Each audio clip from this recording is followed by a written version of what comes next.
হে good evening everyone. আজকে আপনাদের জন্য নিয়ে এলাম ক্রুয়েল হার্টেড মাফিয়া গল্পের তৃতীয় পর্ব। শেষ পর্যন্ত দেখতে থাকুন। ভালো লাগলে লাইক দিয়ে অবশ্যই আমাদের চ্যানেলটিকে সাবস্ক্রাইব করবেন। আপনাদের করা একটি সাবস্ক্রাইব আমাকে 10টি নতুন ভিডিও দিতে উৎসাহিত করে। আর যারা এই গল্পের আগের পর্ব দেখেননি তাদের অনুরোধ করব ডিসক্রিপশনে দেওয়া প্লেলিস্টের লিঙ্ক থেকে দেখে আসুন, তারপরে এই পর্বটি দেখুন। নয়তো এই গল্পের কাহিনী বুঝতে পারবেন না। তাহলে চলুন আর বেশি কথা না বাড়িয়ে শুরু করি আজকের গল্প।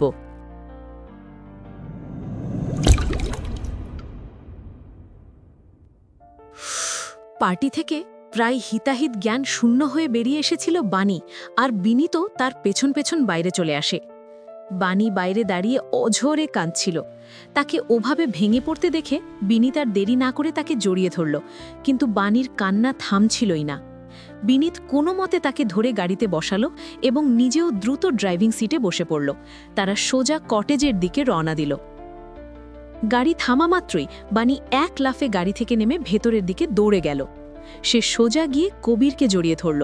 কবির গাড়ির আওয়াজ শুনে নিচে নামছিল, কিন্তু বাণীর এমন আচরণে সে স্তম্ভিত হয়ে গেল। সে বাণীর মাথায় হাত বুলিয়ে শান্ত করার চেষ্টা করে বলল, কি হয়েছে বাণী, কি হয়েছে তোমার? কবিরের গলার স্বর শুনে বাণী আরও ডুকরে কেঁদে উঠল। বিনীত তখন ভেতরে ঢুকল। কবির দেখল বিনীতের চেহারাতেও চরম দুশ্চিন্তার ছাপ। কবির বাণীকে একটু শান্ত করে সোফায় বসালো। বিনীত চট করে এক গ্লাস জল নিয়ে এলো। জল খাওয়ার সামান্য বিরতি। বাণী কিছুটা জল খেয়ে নিজেকে একটু সামলে নিল। তারপর কবিরের দিকে তাকিয়ে কাঁপা কাঁপা গলায় বলল, ও ফিরে এসেছে কবির, ও ফিরে এসেছে। কার কথা বলছো বাণী? কে ফিরে এসেছে? রেয়ংশ ওবেরয়। নামটা শুনে কবিরের আকাশ থেকে পড়ার দশা হলো। সে অবিশ্বাসের চোখে বিনীতের দিকে তাকালো। বিনীত বলল, হ্যাঁ কবির, ঠিকই শুনেছ। আজকের পার্টিটা আসলে ওর ফিরে আসার উপলক্ষেই রাখা হয়েছিল। গত 2 বছর ধরে রেয়ংশ সব খেলা নেপথ্যে থেকে খেলছিল, আর আজ সে সবার সামনে এলো। আর ফিরে এসেই সে বাণীকে নতুন করে আঘাত করা শুরু করে দিয়েছে। কবির চরম বিস্মিত হলেও নিজেকে সামলে নিল। সে বাণীর চোখের জল মুছিয়ে দিয়ে বলল, শান্ত হও বাণী, তুমি এভাবে ভেঙে পড়লে চলবে না, তোমাকে শক্ত হতে হবে। কি করে শক্ত হব কবির? ও আমার জীবনের সেই অভিশপ্ত অধ্যায়, যা আমি চিরতরে বন্ধ করে দিতে চেয়েছিলাম। ও আমাকে আস্ত রাখবে না কবির। ও ওই রাতে বলেছিল যদিও বেঁচে ফেরে তবেও আমাকে ছাড়বে না। ও আবার আমাকে ভোগ করবে, আমার শরীর নিয়ে খেলবে। আরও বলেছিল যে... কথাটা বলতে বলতে বাণী হঠাৎ থেমে গেল। রেয়ংশকে জীবিত দেখে সে এতটাই আতঙ্কিত যে প্রায় বলে দিচ্ছিল রেয়ংশ তাকে ঠিক কি বলেছিল। তাকে চুপ করে যেতে দেখে কবির অবাক হয়ে জিজ্ঞেস করল, কি বলেছিল ও? না, কিছু না। কবির আর কথা বাড়াল না। সে জানে বাণী সহজে বলবে না রেয়াংশ তাকে কি বলেছিল। কিছুক্ষণ ভেবে সে আবার বলল, বাণী, এবার আর তেমন কিছু হতে দেব না। তোমাকে আর ওর কাছে যেতে হবে না। তুমি তোমার মিশন সফলভাবে শেষ করেছিলে। এখন আর ওর কিছু করার ক্ষমতা নেই। তোমার সত্যিই মনে হয় ও আর কিছু করতে পারবে না? কবির বিনীতের দিকে তাকালো, কিন্তু কিছু বলল না, কারণ সেও মনে মনে জানে রেয়াংশ ওবেরয় বিশ্বাসঘাতকতা সহ্য করার লোক নয়। কবির বাণীর দিকে তাকিয়ে গম্ভীরভাবে বলল, বাণী, এখন আমাদের সামনে একটাই রাস্তা খোলা আছে। কি রাস্তা? তোমাকে ওর মুখোমুখি হতে হবে বাণী। তুমি যদি রেয়াংশ ওবেরয়ের সামনে ভেঙে পড়ো তবে তুমি ধ্বংস হয়ে যাবে। রেয়াংশ এক পাষাণ হৃদয়ের মানুষ। তার ভেতর মায়া দয়া বা মনুষ্যত্ব বলে কিছু নেই। নিজের স্বার্থ আর লালসা চরিতার্থ করতে সে যে কোনো সীমা অতিক্রম করতে পারে। তাই এখন তোমাকে তার সাথে লড়তে হবে। ঠিক বলেছ কবির, আমাকে লড়াই করতেই হবে। আমি হার মানব না। বাণী মেহরা এত দুর্বল নয় যে কারো ফিরে আসাতেই ভেঙে পড়বে। আমি লড়ব এবং ওকে উচিত শিক্ষা দেব। মনে মনে বাণী ভাবল, আর সবথেকে বড় কথা, 2 বছর আগে ও আমাকে যে সত্যটা বলেছিল আমাকে সেটার আসল রহস্য জানতেই হবে। বাণী উঠে দাঁড়িয়ে বলল, আমি বাড়ি যাচ্ছি, চলো আমি তোমাকে ড্রপ করে দিচ্ছি। বাণী মাথা নেড়ে বাইরে চলে গেল। যাওয়ার সময় কবির বিনীতকে ইশারায় বলল, সাবধানে থেকো। বিনীত মাথা নেড়ে সাঁ দিল।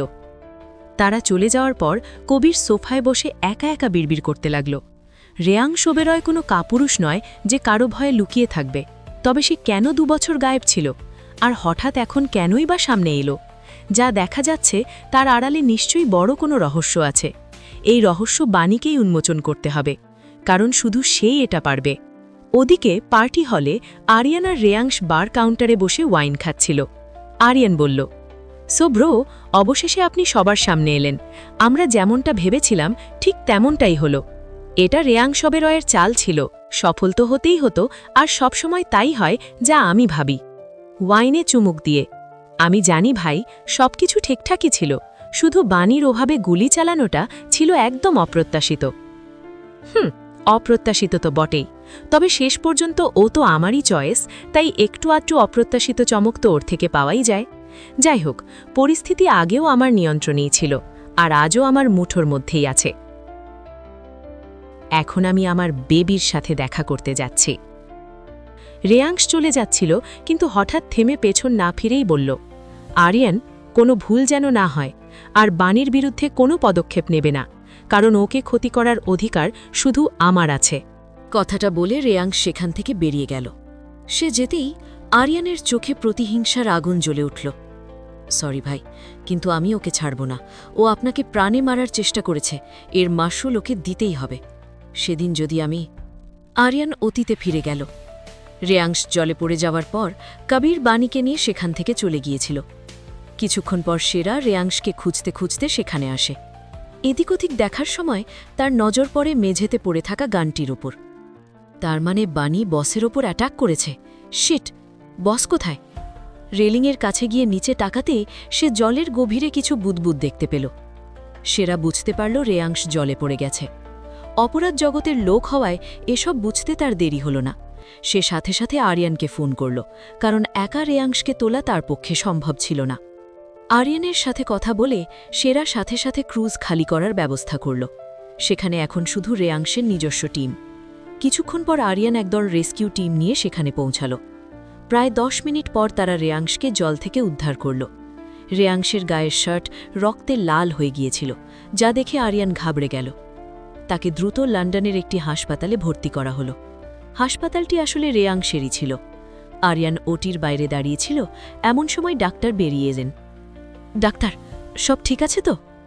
না, ওনার অবস্থা খুবই আশঙ্কাজনক। বুলেটটা হার্ট থেকে মাত্র 1 সেন্টিমিটার দূরে আছে। আমাদের ইমিডিয়েট সার্জারি করতে হবে। আপনি দয়া করে এই পেপারগুলোতে সই করুন। আরিয়ান দ্রুত সই করে দিল। তারপর সেরার কাছে গিয়ে গর্জে উঠে বলল, সেই বাণী মেয়েটা কোথায়? সেরা কাঁচোমাচো মুখে বলল, জানি না আরিয়ান, ও নিখোঁজ। আরিয়ান মনে মনে ভাবল, কোথায় যাবে বাণী? অনেক বড় ভুল করে ফেলেছ তুমি। প্রায় 4 ঘন্টা পর ওটির গেট খুলল। আরিয়ান দৌড়ে গিয়ে ডাক্তারকে জিজ্ঞেস করল, এখন কেমন আছে ও? ডাক্তার আশ্বস্ত করে বললেন, চিন্তা করবেন না মিস্টার ওবেরয়, উনি এখন বিপদমুক্ত। আমরা ওনাকে আইসিইউতে শিফট করছি, কাল সকালে দেখা করতে পারবেন। পরদিন রেয়াংশের জ্ঞান ফিরল। আরিয়ান তার সাথে দেখা করল। সেই থেকে রেয়াংশ নেপথ্যে ছিল, আর আরিয়ান তার নির্দেশে কাজ করছিল। আরিয়ান রাগে ওয়াইনের গ্লাসটা সজোরে আছাড়ে ফেলে বলল, তোমার জন্য আমি আমার ভাইকে প্রায় হারিয়েই ফেলেছিলাম। সাজা তো তোমাকে পেতেই হবে বাণী। এদিকে রেয়াংশ তার গাড়িটা ঠিক বাণীর বাড়ির সামনে থামাল। বাড়ির দিকে তাকিয়ে এক পৈশাচিক হাসি দিয়ে সে বলল, আমার অনুমতি ছাড়া মৃত্যুও আমাকে ছুঁতে পারে না বাণী, আর তুমি ভেবেছিলে তুমি আমাকে মেরে ফেলবে? জীবনের সবথেকে বড় ভুলটা করেছ তুমি। It's pay back time baby. Reyansh গাড়ি থেকে নেমে এলো। এদিকে বাণী ফ্রেশ হয়ে ওয়াশরুম থেকে বেরিয়ে এলো। পরনে তার একটা সাধারণ টি-শার্ট আর শর্টস। সে ড্রেসিং টেবিলের সামনে দাঁড়িয়ে লোশনের বোতলটা নিতে যাবে, ঠিক তখনই নিজের কোমরে কারোর হাতের শক্ত বাঁধন অনুভব করল। মাথা তুলে আয়নার দিকে তাকাতেই বাণীর রক্ত হিম হয়ে গেল।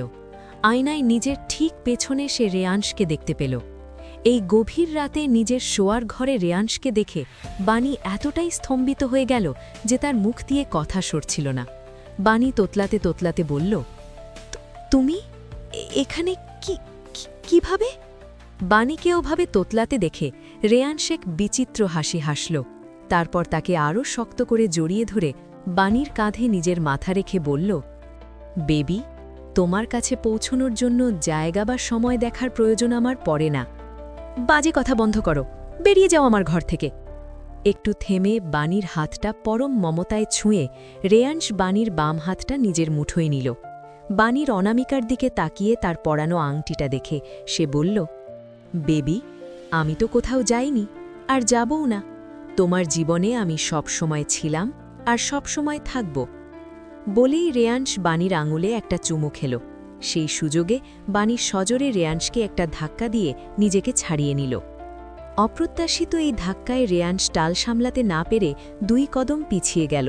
সে ভাবতেও পারেনি বাণী তাকে ওভাবে ধাক্কা দেবে। রেয়াংশ এক মুহূর্তের জন্য চোখ বন্ধ করল, তারপর নিজের ঘাড়ে হাত বুলিয়ে এক ঝটকায় চোখ খুলে বাণীকে নিজের দিকে টেনে আনল। এই মুহূর্তে তারা একে অপরের এতটাই কাছে যে তাদের নাক প্রায় স্পর্শ করছে। দুজন দুজনের চোখের দিকে তীব্র দৃষ্টিতে তাকিয়ে আছে। বাণী ঘৃণার স্বরে বলে উঠল, কেন ফিরে এসেছো তুমি? চলেই তো গিয়েছিলে, তবে আবার কেন এলে? রেয়াংশ গম্ভীর গলায় বাণীর কথা মাঝপথেই থামিয়ে দিয়ে বলল, বেবি, আমি তো বললামই যে আমি কোথাও যাইনি। তোমার প্রতিটা মুহূর্তের ওপর আমার নজর ছিল। শুনে বাণীর চোখ কপালে উঠল। সে অবিশ্বাসের সুরে তোতলাতে তোতলাতে বলল, কি বলতে চাইছো তুমি? এ বাড়িটা? রেয়াংশ এক পৈশাচিক হাসি দিয়ে বলল, ঠিকই ধরেছ বেবি, এই পুরো বাড়িটা আমার হাতের মুঠোয়। এর কোনায় কোনায় ক্যামেরা লুকানো আছে। বলেই রেয়াংশ অট্ট হাসিতে ফেটে পড়ল এবং বাণীকে ছেড়ে দিল। বাণী কিছুই বুঝতে পারছিল না। রেয়াংশের কথা শুনে সে যেন পাথর হয়ে গেল। সে নির্লিপ্ত চোখে রেয়াংশকে দেখছিল, যে তখন উন্মাদদের মতো হাসছে। কিভাবে করলে এসব? কিভাবে?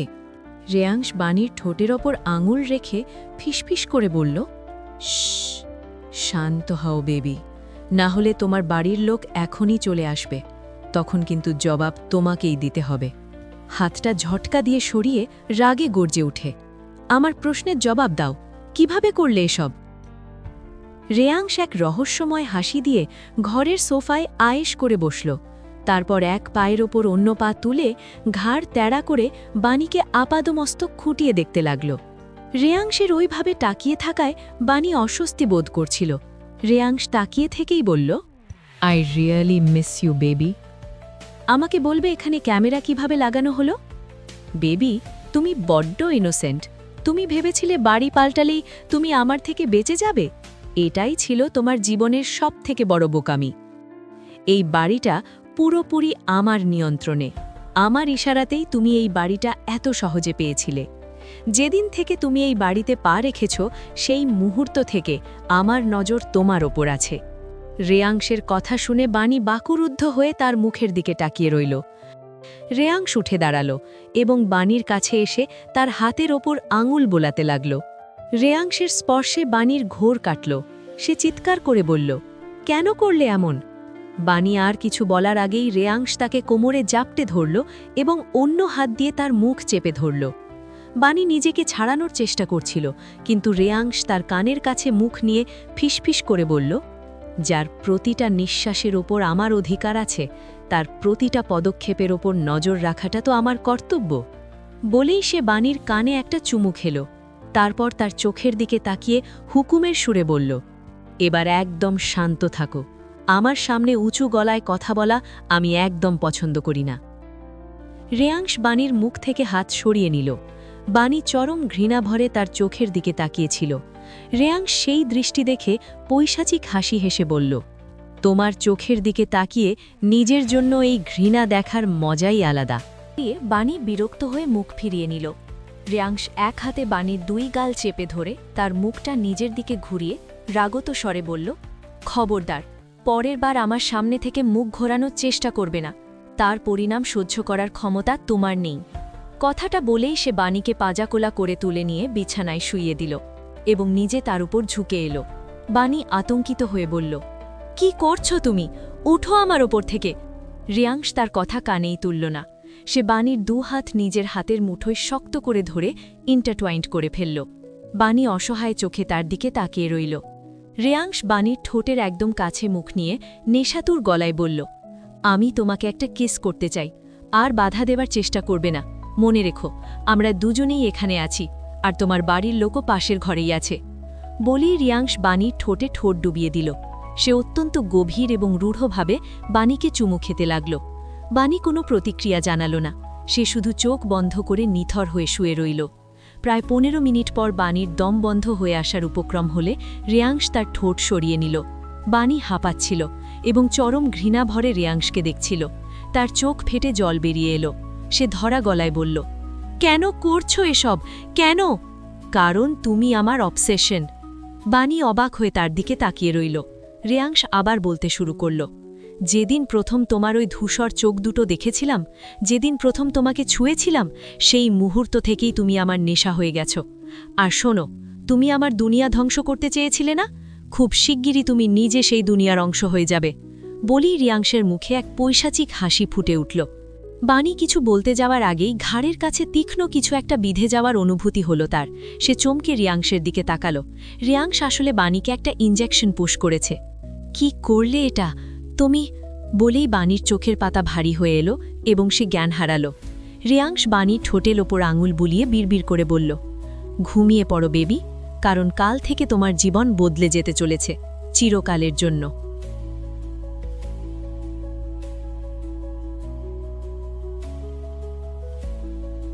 ভিডিওটি এই পর্যন্ত দেখার জন্য অনেক অনেক ধন্যবাদ। আজকের পর্বটি ভালো লাগলে লাইক দিয়ে একটি সুন্দর কমেন্ট করে যাবেন। আপনাদের সাপোর্ট পেলে নতুন নতুন গল্প দিতে খুব ভালো লাগে।